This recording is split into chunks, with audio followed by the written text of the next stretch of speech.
سر میرا سوال نماز سے متعلق تھا۔ قرآن میں جو آتا ہے کہ پیدل چلتے ہوئے اور سواری پر نماز پڑھ لو، تو سر اس کی جو نوعیت ہوگی پڑھنے کی، اس کے بارے میں رہنمائی ذرا فرما دیجیے گا کہ اگر ہم فرض کریں پیدل چل رہے ہیں یا گاڑی یا بائک چلا رہے ہیں ہم، تو وہ سورہ فاتحہ جو پڑھنی ہے اور آیت ملانی ہے، پھر رکوع سجدہ کرنا ہے اور باقی سب کو جو بھی نماز کے اعمال ہیں کرنے ہیں، اس کی ذرا نوعیت سواری پہ اور پیدل چلتے ہوئے بتا دیجیے گا۔ شکریہ اور جی۔ ضمناً سر یہ بھی بتا دیجیے گا کہ رکوع جماعت کے دوران رکوع میں اگر ہم شامل ہو جاتے ہیں تو وہ کیا ہماری وہ رکعت ہو جاتی ہے یا نہیں؟ بہت ٹھیک ہے، شکریہ۔ بہت شکریہ۔ دوسرے سوال کا جواب پہلے دے دیتا ہوں۔ میرے نزدیک آپ کی رکعت ہو جاتی ہے، لیکن اگر اطمینان نہیں ہوتا تو کوئی حرج نہیں، ایک رکعت آپ زائد پڑھ لیں، اللہ تعالیٰ قبول فرمائے گا، جی لیکن بہرحال رکعت ہو جاتی ہے۔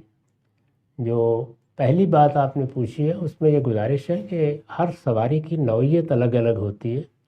ایک زمانے میں سواریاں وہی تھیں جو اللہ نے پیدا کی ہیں، کوئی گھوڑا ہے، کوئی گدھا ہے، کوئی اونٹ ہے اس پر سوار ہے، تو وہاں کچھ اشارے کیے جا سکتے تھے۔ اب اگر آپ مثال کے طور پر گاڑی چلا رہے ہیں تو اس میں بعض اشارے نہیں کیے جا سکتے، تو اس میں اصول یہی ہے کہ جو کچھ پڑھنا ہے وہ آپ پڑھیے، یعنی اذکار میں تو کوئی مسئلہ نہیں ہے، زبان سے ادا کرنے ہیں، اس کا عمل سے تعلق نہیں ہوتا، لیکن اعمال اسی طرح کیے جائیں گے جیسے ممکن ہوں گے۔ یعنی اگر آپ جھک سکتے ہیں تھوڑا سا تو اشارتاً جھک جائیے، اگر آپ رکوع اور سجدے کے جھکنے میں فرق کر سکتے ہیں تھوڑا سا کر لیجئے، اور اسی طرح باقی ساری نماز آپ پڑھ لیجئے۔ سلام پھیرنا ہے، اگر اس میں منہ پھیرنے میں کوئی حرج نہیں پھیر لیجئے، ورنہ السلام علیکم ورحمۃ اللہ کہہ کے نماز ختم کر دیجئے۔